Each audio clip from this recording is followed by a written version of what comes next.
Hello and welcome to the Lord's Discordant podcast. This is episode 4. I'm with you today. It is Shane from My Mini Res, aka the Lord of Death. We have Ross, the Lord of Fenris from Ragnaros Studios. How are we doing, Ross? Hello, mate. How are you? I'm great, thanks. You sound, not to bring the wolf puns in too early, but you sound a little husky. Oh, there it is. I was waiting to see how long it was going to be. Yes, You are I have welcome. I have lost my voice. I will try not to annoy everyone listening to this with my stupid voice. So I'll, if I'm a little quiet, you know why. Sounds like a plan. And we have got a very special guest with us today. This is Adam, who's the co-founder of LXT, the gaming club that we're part of. Hello, Adam. How are we doing? Good evening, both. How you doing? Good, thanks. Great to have you with us. Thanks very much for joining. So yes, it's episode 4 of The Madness. And it's a little bit of an interesting episode, actually. A couple of bits to kind of talk through and go through. But curiously, the kind of main thing we wanted to discuss and bring to sort of wider audience, Adam, you kind of brought to my attention a couple of weeks ago. So why don't you start us off? Where do I start? Where do you want to start? God knows. Well, all I wanted to do was just basically raise a bit of awareness, I suppose, for individuals that you generally probably wouldn't see in the hobby. Cool. And just really go from there. And we can certainly expand on that, obviously, as we always do. Now, we've obviously we've spoken quite a lot previously as well. And like I say, when we spoke about this prior to obviously this recording, I thought it was an absolutely exceptional idea. What do you think are some of the stigmas or some of the potentially negative associations with the hobby and with the community in general? Well, basically, there's a bit of a disclaimer here, so if I do offend anyone, I do apologise. There is a big stigma with the hobby of certain personnel that play it, and I think that just puts people off. There's also, you get a lot of people who look, oh, you play with toy soldiers and plastic men and roll dice, you know. It's a kids' game, but it's a bit more than that. You know, it's helped me personally. Like, I come from a rugby background. I've been in team sports all my life. From age of 5, I'm 40 now. I retired at 31, and for 25 years I trained Tuesday, Thursday, played Saturday or Sunday. And Wow. once I retired, I just kind of I was a little bit lost. You know, I didn't really have anything to do other than work and be with my family. Not that that's a bad thing. I do love my wife and my kids. Disclaimer. But yeah, as we all, I know. But it was just more a bit of a lull. I had nothing to do. I can't really say I had no purpose. It was just, I don't really like football. I don't like darts. I don't like golf. I can't swim. Hate swimming, actually. I remember I collected when I was about 15. I was that 3rd edition. Was that 25 years ago? Yeah, third, maybe 4th. And 25 years ago, yeah. I mean, I couldn't tell you the rules then, and it was just basically that looks shiny and I'll buy it. So like I think I had like a box of striking scorpions, and then I'd have something like tactical squad, and then I'd have like a rhino. Then I'd have, and that was back when like a rhino was a tenner, which is pretty wild, really, isn't it? And you get There used to be a catalogue in the Games Workshop stores where you could buy pretty much any bit that you wanted. Yeah, it was fantastic, and that was probably the Newport one. Were you in the Newport one? No, that was whilst I still lived in the north. But yeah, I remember the GW store around the same age because we are of similar age. And if you went into the GW store well before they had computers, they had a catalogue in there that you could buy, like Saint Celestine's cape. I think I bought the once for a chaplain just because it had the cherubs and it looked cool. But you could buy individual metal bits, and they would get shipped out. Ah, that's cool. Well, I don't actually remember that because obviously I just look at like the boxes of different armies and I just collect. Well, I think I went from like Eldar to Space Marines to Yeah. Lizardmen and Predatorians, and I just had a complete mix of things. And I paint probably one model, and then I just move on to the next one because I just couldn't help it. It's just it's just plastic crack addiction, I suppose. But anyway, so I used to collect it back then. Then when you hit 16, 17, you find drink or going out with your mates and stuff like that. It just sort of phased out. Well, it just phased out.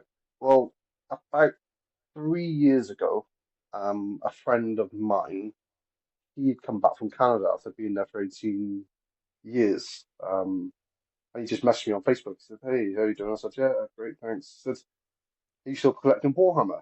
I was like, Oh, "No." No, honestly, it's completely random, completely yeah. random. He said, "You still collecting Warhammer?" And I was like, "I'm not, mate." Now, this guy's coming back from Canada, literally didn't have anyone really, Mm. like friends or anything like that. I think he said his one friend just come out of prison. So I was like, yeah, I think I'll try and be a friend to stop you going to be friends with him. Do you know what I mean? Um, Fair. yeah, so like I try to be well, yeah, I was just trying to help out, and I said, yeah, I'll start just to give him some company. And I think 7 armies, um, lots of unpainted miniatures, lots of sold armies, lots of traded armies. Um, in 3 years, I think I've had probably about 10 different armies, and I've got six now.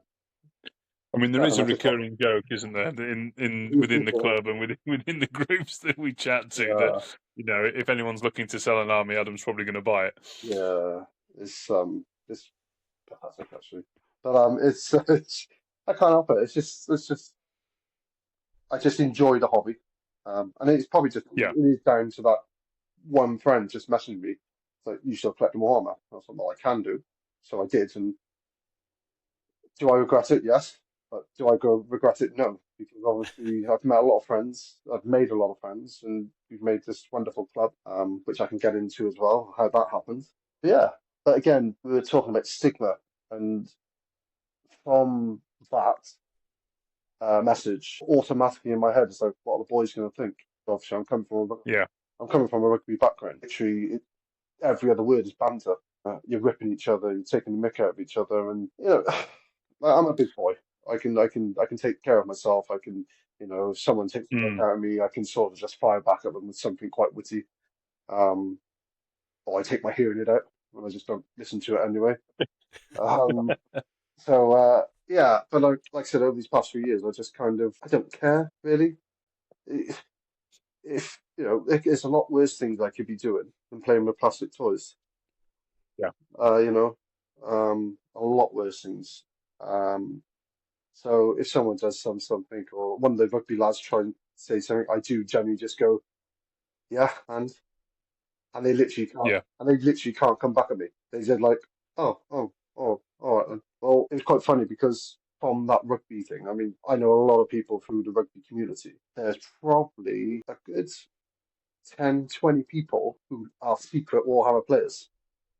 Uh, Oh, okay. yeah, because Yeah, I was going to say uh, that's usually a yeah, common it is, thing. and again, Facebook this time you got like UK Warhammer or South Wales Warhammer page, and people like constantly selling or commenting. And I remember seeing this one name, and I was just like, "Is that who I think it is?" So I messaged him. I was like, "You play Warhammer?" He's like, "You play Warhammer?" I was like, "Yeah." And it was just that sort of thing. And then from that, then branched me into another group of players. Like I said, I think like four of them, like five of them rugby. They're all rugby players from my rugby club, which I had no idea. Yeah, Wow. which Okay. you've had no idea because obviously they're afraid. Well, are they afraid? I don't know. Maybe slightly embarrassed, which I don't, Mm. which I think is silly, really. I mean, especially how much tent is blown up, really. As you say, there is a specific connotation attached to people who are playing with little bits of plastic, whatever war game it might be. Yeah, there is something linked to that. But yeah, it's comical that there was so many of you in quite a confined space that actually, yeah, you weren't aware, or each of you weren't aware that you're all into the Yeah, same hobby. it's mental. I mean, I'm still finding people now I played rugby against who are like putting pictures up on Facebook, which obviously they're not afraid to do. They're just like, well, yeah, I collect it, whatever. Which is the right way of doing it. Yeah, Who cares? Like six and stones will break your bones. yeah, I'm a 40-year-old man, pissed off, sort of thing. It's just like, yeah. And I completely get that mentality, and I'm in full agreement with it. Yeah, in your informative years as a teenager, it's like, and again, and the advantage is, as you said, you're a big bloke. When you that kind of size almost, yeah, you get to be able to have that conversation, which is, I don't really care for your opinion. I'm going to do what makes me happy. It doesn't negatively impact other people, so I'll do what I and want. it's nice. It is nice. Like I said, I find these different people who play, and I was like, oh, can't believe you play. And instantly, I'm like, right, come and join Alex Steve in the chat, because you obviously want to just grow the community, and they can find like-minded people that like playing the hobby, like painting, like building, like collecting, like buying, selling. Just we've all got something in common, which then brings us to Yeah, like different backgrounds of people then, and which is again the stigma. Like I suppose I'd be classed as a jock, I suppose, is yeah, that right? But then you've got like your stereotypical person, what people think, what they portray as a Warhammer or Magic the Gathering or Pokemon or whatever. Someone who again is stigma, is not my opinion. It's just like someone who lives at home with their mum in their basement. I mean, who just stays unsociable, doesn't know how to communicate, and that's the stigma that this hobby that people get about this hobby, isn't it? Which is a bit. Is it strange? I don't know. yeah. But like I said, I mean, there's loads of people coming out of the woodwork these days. Obviously, complete surprises, and it's really nice. It's diversity, I suppose, isn't it? You mentioned something a second ago, and it is really quite interesting. I mean, there's an awful lot to kind of discuss with this topic, which is why I think it's great. But you were saying about backgrounds, and it's an interesting one. I'm gonna force Ross to talk, and I'm gonna prod him and hope that his voice isn't feeling too bad. Which is because your background is less of a Dungeons and Dragons geek as well, isn't it, Ross? Yeah, no, I guess so. It's yeah. What do you mean, like interests I had before Warhammer? But just in general, I mean, because you're what again, in terms of a background, you're a very hands-on, technical, heavy industry trade, and have been sort of very highly qualified in a completely different technical field. Again, you're not a small guy. To look at, I suppose, if you to look at the three of us and say, what do these three people have in common? I don't think I would signpost us to Warhammer if I didn't know. Yeah. So like like you said, I'm would probably class myself as quite a stocky guy. I don't sound it right now. And I've been like master technician at multiple premium car companies, currently an engineer. I've done, very hands-on, all these, like, I'm going to say manly jobs, but I feel stupid for saying that. But, I am a very masculine guy, and it's the same thing for me as well. Like, I'll be, when I originally came back, so I was like 10 years old and I had lizard men. And then 16, I bought Little Combat Patrol for Space Marines, and I painted them black and gold, thinking it was really cool. I had no idea what the hell a Black Legion was. And I think it was about 2018, 2019, I moved back to Wales. And yeah, it's one of those things where I bring up with the guys, whenever we go out drinking, I always bring it up being like, do you remember when we were kids and we had Warhammer? Like, mate, I would kill to be able to paint. I'd kill to be able to get back into this. And a friend of mine, like a best friend of mine, James, as you might know him. Oh, I've heard of him. Yeah. And I was talking to him about it, and it turns out that he never left. He didn't do the painting and the model and stuff. He always read the books because he's always been that kind of guy. If you've heard of a fantasy or a sci-fi, he's read the books. Yeah. And I was talking to him about it, and he was like, "Just do it. Just grab a box and just give it a go." And I was like, "You know what, mate? I think now I'm back in Wales, and I'm trying to get my life back together. I'm like, I'll give that a go." And he was like, "Yeah, yeah," because I told him, I said, "I know nothing about the law. I know nothing about what's actually." He was talking about Cadia exploding. I was like, "What's a Cadia?" Like, Yeah. he's like, "One of the Primarchs are back," and I was like, "Isn't that a shop?" I was like, "I don't know what you're talking about." So he was talking to me about it, and he was like, "Right, what are you interested in? And I'll tell you if there's anything out there for you." And I was like, "If I'm honest, I really love Vikings. I love Well. wolves. I love wolves, and I think werewolves are cool as hell." He goes, "Mate, you will not believe me." there is the perfect army for you. And I went, "Shut up." And Blood yeah, Angel. oh my God, Crimson Fists. But yeah, no. And then the second I saw the Space Wolves, I was like, "Mate, this is me to the ground." So yeah, that was me. 6 years later. No, what year are we in? Oh, 7 years later. Oh dear. Yeah. But no, but I again, back to the point, and before my voice gives out, like, I've also been in situations where I'm like in a garage or I'm with other engineers working on something, and I'm talking to them and I'm like, "Oh yeah, I've got to record a podcast about 40k tonight, or I've got to paint up my new Mauler Fiend, or I've got a live stream game next weekend and all this stuff." And they're like, "Oh, you mean those little plastic toys that people paint?" And I'm like, "Yes, mate. Yes, I am. Check this out." And then I spend the next hour shoving my photos in their face, being like, this thing's got ballistic skill too. You don't understand. For You moment. do not understand, mate." And then, yeah, most of the time, I find most of the time, they either go, "That's actually pretty cool," because you've got confidence in what you like. I'm not suddenly going, "Oh yeah, okay, I'll be really quiet and I'll listen to whatever rubbish you're talking about, like football or something." But like, they'll see that you've got, you're like so interested and so invested in this thing, and they're like, "Well, there's a lot of skill behind being into this kind of thing." So they're kind of interested, and then you show them, "I painted this, I painted that, I did this," and yeah, it's not about confidence. It's just about, you're into something, own it, and don't be afraid of it. Because I have never been afraid to tell people about 40k. I'll grab people in the street and be like, "Listen, mate, Space Wolves are cool." But yeah, well, what about you, Shane? Because I could feel my voice going.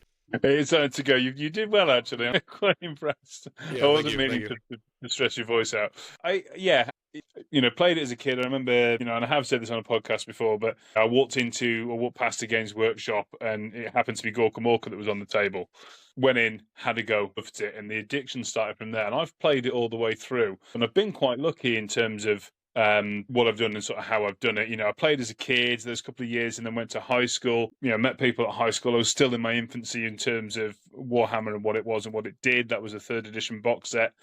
And then one of my best mates, I'm going to shout him out because if he doesn't listen to this, I'm literally going to scream down the phone at him, which is Dan, who is now lives in the land of America.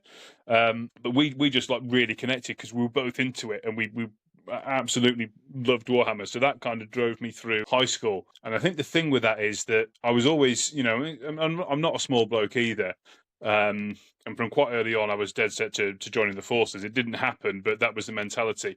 So in a similar kind of vein, I was always in the gym, so much physical activity, but then I'm sat at home and I'm reading the 3rd edition rule book for like the 40th time just to go back through the rules again. So I fit into a kind of a weird place at school, which I think, again, is those informative years where it's like, "Oh, you've got a crap hobby, you like models, oh, you're a nerd," all the rest of it. And it's like, yes, but I'm also, if not bigger than you, then not far off being bigger than you. So, I was quite lucky in that respect. And then leaving school and sort of doing bits and pieces and working in hospitality as I did, became a bartender, a mixologist, a new manager, and all that sort of stuff. And again, the kind of timings weren't right. I didn't play for quite a long time, apart from when me and Dan lived together. We had we had a board set up in the flat, which was ace. We could play as much as we wanted. It's where my deep-seated respect and hate for Tyranids comes in, because I've been beaten by them so many times, it's unreal. But again, I was the guy behind the bar. I was the mixologist. I was the head bartender. I was doing all this cool, fun stuff and throwing bottles around and entering competitions. And there wasn't as much space externally for the hobby for me. When I moved to Wales and I started trying to then sort of find groups and people to associate with and get in with, it was the Newport store that I then started to go into, started to meet some of the people that I still know now to this day. So I'm the chairman for another gaming club that we're so associated with and go to, which is the NGC, which is Rodders. I've known all the time that I've lived in Wales, and I kind of built up that community being down here. But again, real life gets in the way. You work and later on, obviously, but you have kids and this kind of stuff, so you don't always get chance. But the real eye opener for me for this was working for Games Workshop. The couple of years that I did that, the different people and the different walks of life that people came from that had some interest in the hobby, that were involved at some sort of level, normally because they'd either done it when they were younger or they knew someone. And I can remember we had a group of guys come in, and having had worked in bars and in nightclubs and stuff, and being where Cardiff Games Workshop was on St Mary's Street by the High Street, right in the middle of town, right between a couple of pubs. If we had idiots or we had people who'd had a drink come in, it was normally my job to remove them in a nice way. But it was normally my job to escort them from the premises and let them carry on their way and let people do what they're doing hobby-wise, especially when there was Wales matches on. And we had a group of guys come in, and these guys were huge, physically absolutely enormous. And the kind of alarm bells went off, and the people I was working with were like, those guys are massive, but you need to get rid of them. I don't think they're in here to buy. And it's like, I don't know. I haven't spoken to them. And the guys, they were all competition bodybuilders. Absolutely enormous, but I mean, genuinely, absolutely enormous blokes. And the four of them trained together. And one of them was like really fancy getting back into Warhammer. I did it as a kid, and I think one or two of the other guys were like, oh yeah, I did that as well. And the other ones went, well, I've never tried it. So these four guys turned up. I say they were absolute units. They were like, we just want to either get back into or get into the hobby. And like, if I ever had one of those classic mistaken identities, the kind of the stuff that comes up on TikTok, I'm not going to sell to that guy. That guy looks like he's at homeless, happens to be a millionaire. You make assumptions of people wrongly. It was these guys, absolutely wicked. They used to come back every week, get some more stuff, talk about what they were doing, what they were excited about, and they're at the same level as the kids, so 11, 12, 13-year-olds who are finding their way in life and not quite sure and not really certain what's going on. And that they're all talking about these bits of plastic that they're really excited about. So there is that stigma attached, but it's such an amazing unifier that, yeah, as a culture, as a community, I think the more we can overcome that, and the more we can identify with these different walks of life, the better. There was a point to that long-winded run as well, because that was long. Sorry, that was me just going off. One of the things I do find quite interesting is the number of people who are either former or current armed forces. I was about to bring this up. Yeah, carry on. Because again, my mate Dan, one of the really cool things about it is that his dad was ex-army. Opened my eyes into the number of people who are sort of serving or ex-forces. At the club, I'm only aware of Darren being ex-forces, I think, and probably a couple more. I might be getting that wrong, Adam. I'm not sure. That does ring a bell, but no. I don't know. I mean, I talk to everyone as well, so really, I should ask that question. I feel like there's a few of them that are ex-forces. I do speak to people, right? Believe you. I'm not on mute. I do believe you. And there's but there's a few experts, but there's some serious walks of life. You're a carpenter. We've got electricians. We've got people who are in the civil service. People who work in healthcare. There's so many different walks of life that are involved. I think, and again, we kind of spoke about this a little bit before we started the recording, that the way that we work as LXT as a gaming club, or the way that LXT works as a gaming club, is that bit slightly more mature audience. Yeah, definitely. Like you just said, you've got everyone with all sorts of jobs. I mean, you've got an accountant, you've got a site foreman, like I said, I'm a self-employed carpenter, and it's just such a mix of people. But along with that, you have got married individuals with kids. So, like I said, like when I left rugby, I had nothing. I needed that Thursday. I needed something. to get me back to training as such, So as a club, when we started it, I mean, it took us a good year to get the continuity of going every Thursday and getting that. I love it because it just gets me a bit of a purpose. Yeah. It gets me, when I say out of the house, it doesn't mean I hate my wife. It's just like, it gets me out. I do something, I do something for me. And to be fair, I am very lucky with her. Like, she's so understanding, never questions the amount of plastic I've got in my garage. Keep it locked. 9 times out of ten, I normally say I've traded it, or I've been given it for free, or I bought it off eBay. We all know it's a lie. She knows it's a lie, but she plays along Makes with you her. feel better. Yeah. Yeah, it does, yeah. So we sort of turn a blind eye. But like I said, like getting that Thursday, and it's not just me. There's other people who probably have been maybe in the sports background or just want that one day, that one release where they can just go somewhere with like-minded people. But like you said, Shane, more of a mature audience. Yeah, I think what's the average age? 35, maybe? I don't know. If I figure it out, I think it's going to depress me. I think, yeah, early to mid 30s sounds right. Yeah, so it is a slightly different vibe to what I assume some clubs might have. I'm not sure. But we have started to have a couple of younger players come through. But I think because we've got that maturity, we're able to manage them. But when I mean manage them, I mean sort of like we can guide them and help them to get good ethos. Good. Like for me, I would like to think that I don't like, I don't know, is the word sweaty? I don't know. I can't cope with things that are people that are trying hard. Yeah. Whack, isn't it? Win at all costs. I can't cope with that. And that is where I sort of flip a switch personally, and I'll tell them, I can't cope with it. It's not necessary. It's not what we want. It's not what we're trying to promote in LXT.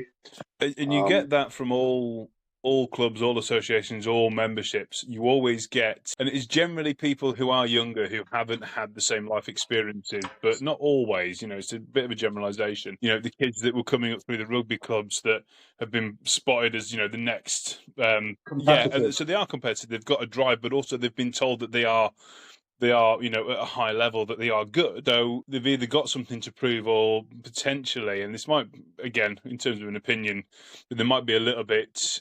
They might sort of be overrating themselves a little bit. And then you get put into the real world, and you get put into that environment. And if you think that you're so much better, you kind of need that reality check, unless you really are genuinely that good. But yeah, kind of that I think is where you learn those social skills, and it happens in any sort of group environment that you're in. If what you do is you essentially chuck a bunch of youngsters together, where they have been, for the last 18 years, or when they start school, 14 years, they've always been in that environment. They've always kind of bounced off each other. If you've got the opportunity to, in the nicest possible way, nurture them and bring people into that environment, because Warhammer is a social game. It has to be. It's how it plays. You've got to be able to discuss with your opponents. So I'm going to say, I know this is a trigger phrase for you, but I'm going to say it anyway, is if you've got your opponent who goes, I'm not even going to roll these dice because I know those are dead.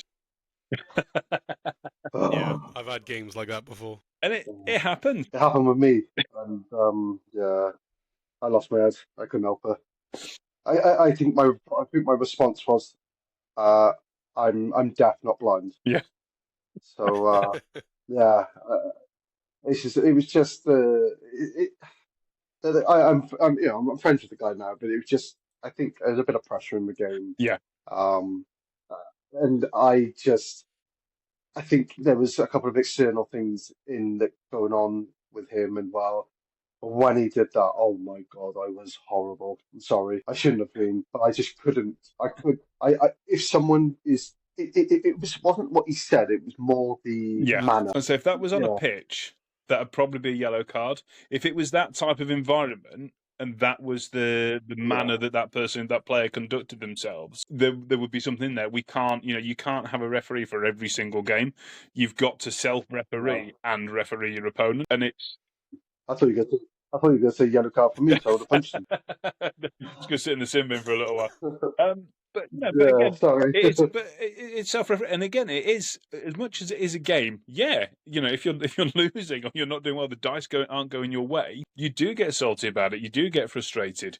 I've done it plenty of times, and it's that mindset of this is a game, and actually, I'm still getting something from this interaction. I might not win, which is fine, but I'm still getting something from this interaction. And as you said, I'm out on a Thursday. I'm either meeting new people or I'm playing against people that I know that I speak to, and I'm getting something from it.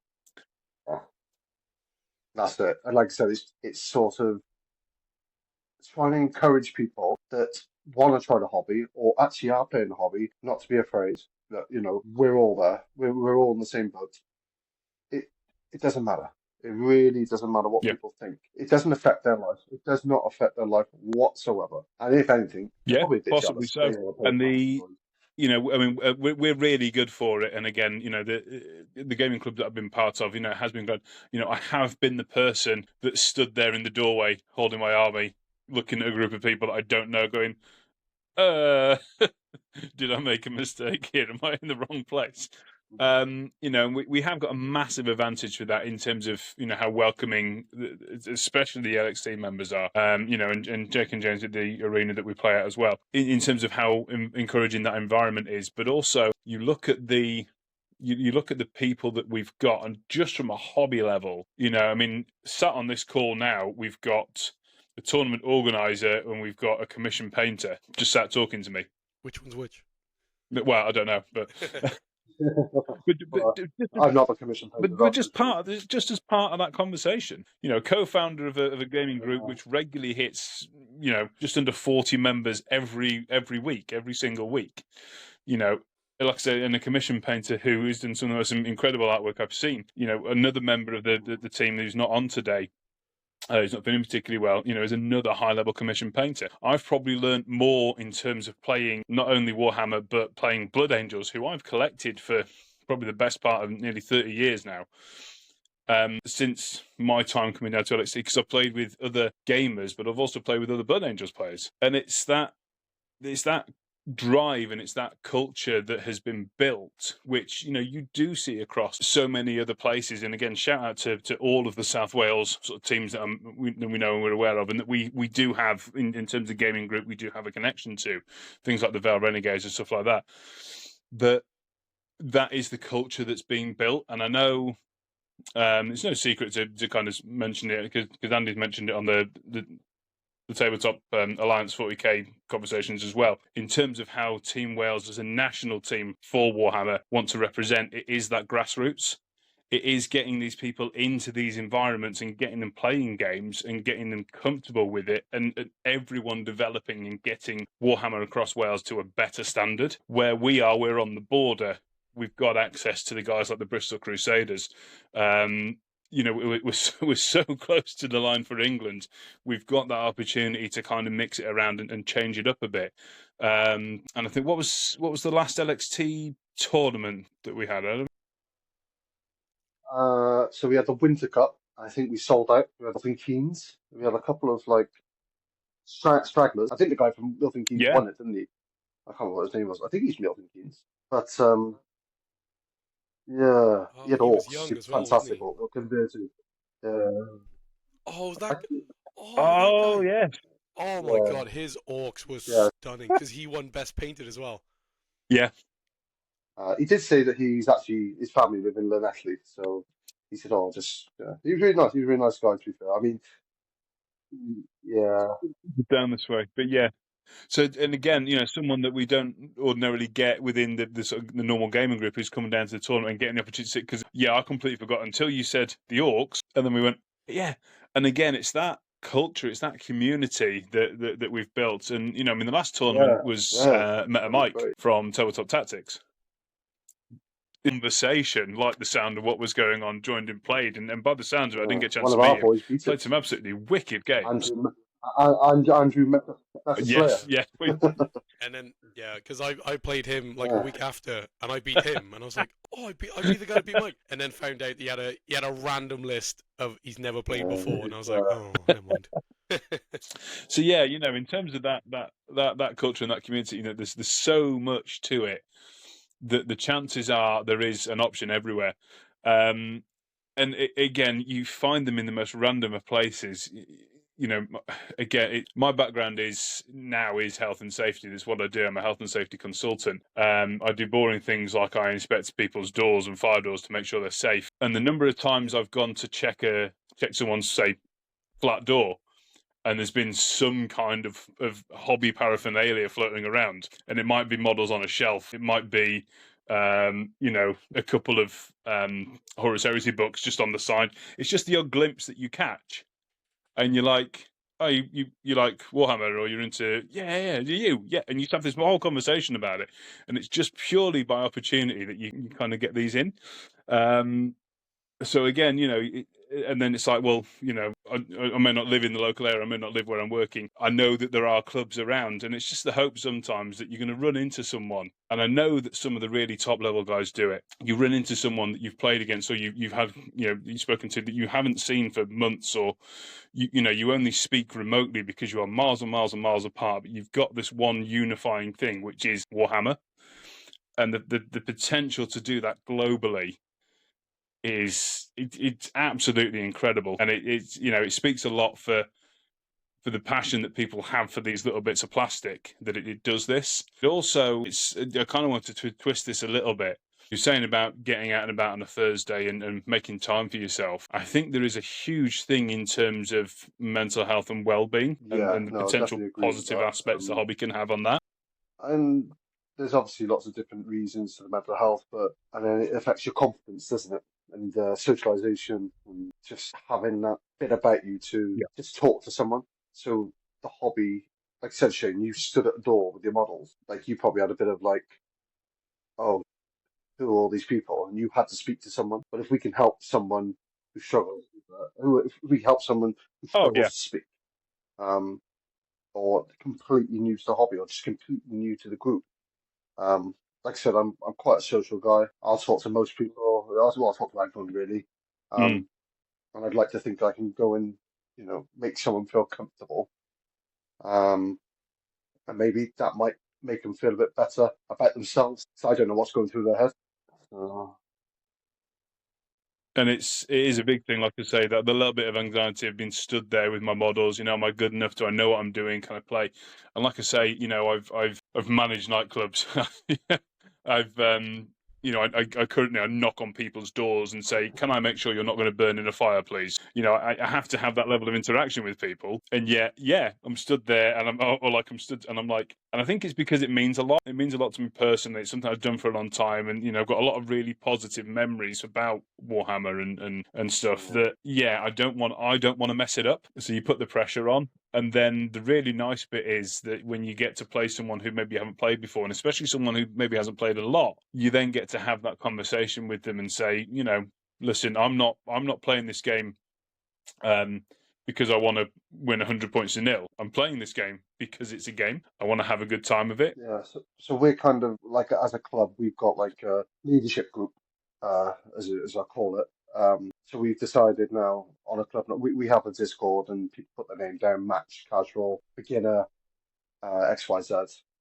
So what we've, as a leadership group, decided is we would play, take a Thursday, rather than constantly play competitive. We'll take a Thursday and we will play like a beginner, and maybe help them out with a couple of rules, or help them out how to play the game. But mainly for me, it's about socializing. So if I can make someone feel comfortable being around new people, that I'm happy to do that. I prefer that rather than, like I said, go and try 100-0 someone. So and so we try and do that every week. So I'm going to do it this week now. See if I can play someone different, someone new who wants an experience. I'm not an amazing player. I know the rules. I can play to an okay standard, but if I can just help them with something, then great. And we have played. I think is it the once we've played? Maybe the once. I think it might only be the once we've played, but again, twice with your Gene Steeler cults. Yeah, I played with World Eaters as well. I think I won by like a point. I think Mephiston absolutely whiffed massively. Oh yes, yeah, I do remember now. But I remember playing you, and as an opponent in my head, I remember playing you, and you are a great opponent to play against. And we have a laugh and we have a joke, and it's like, yeah, I mean, points mean nothing to me, really. I can remember having had a really good time playing against you, and it's like I look forward to playing against you again. And there's not many people that I've played against that I'm like, don't want to play them. I would struggle to point out or to name anyone, and I know it happens, and you see it on. You see it on on social media. You see it all the time. I've played against that guy at the club, or I've heard that this person isn't particularly good to play against. It's like, again, they're kind of missing the point of it. And I think it is on the leadership team. It's on yourself, and you guys do it really well. And it's a general call to anyone else that is listening that runs it. It's so incredibly important that you manage the levels of the game.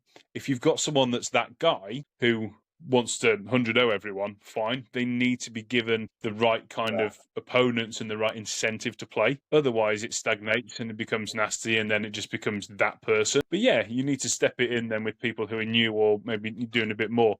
And it goes back to what I was saying. If then you start to develop those negative connotations, that then stops an aspect of the hobby becoming part of your well-being sort of journey or process or ritual, whatever it might be. And it's different for everyone. Some people it might just be the books, some people it might just be the painting, some people it might just be having all these little bits of plastics. For some people it's getting the games in. But I think it is a really, really, really powerful entity, and the opportunity that we've got to have those conversations with people whilst you're rolling dice. How are you, mate? It's been a bit rough, but I'm not too bad. How are you? I'm not too bad. You open that dialogue, and if that isn't an opportunity to have those conversations with other people, there's been a couple of individuals at the club, and they must feel comfortable enough to open up to me or someone, and they said, "Look, I am struggling a bit," which is that's a massive thing. I mean, that's huge. Because there's obviously a big stigma that men just talk. There's that thing where people just talk, speak. If you've got something wrong, just speak. And the fact that some members feel comfortable to have that conversation with you, I'll be first there to put my arm around you and just and just say, look, it's all right, mate. Just have a rest, or just if you want to chat, have a chat. If you want a game, have a game. So that's what it's about, really. But yeah, exactly. I agree with everything you say there, Shane. There's a quote that I picked on earlier this week, comically enough, that just came across on my TikTok that I thought was incredible, and I had a suspicion that this conversation would go this way. And it's by UFC fighter Paddy the Baddy, and he was talking. It was post-win, and he was talking about a friend of his that had committed suicide. And the thing that he said is, I'd rather have my mate cry on my shoulder than go to his funeral. It literally was almost like a physical blow when I saw it and I heard it and I read it. Having the opportunity to do this, and it has to be balanced. Shouldn't be any expectation on people to have to get involved, and I think it is a balancing act. As a mental health first aider as I am, there is only so much that can be done. As you said, when you're creating a safe environment and you're creating an environment that permits people to feel comfortable in certain circumstances to have those kind of conversations, one is exceptional and really should be lauded, but two, I mean, is fantastically empowering for everyone involved. So fair play to you for creating that culture. The club is nothing like I would have thought we would achieve.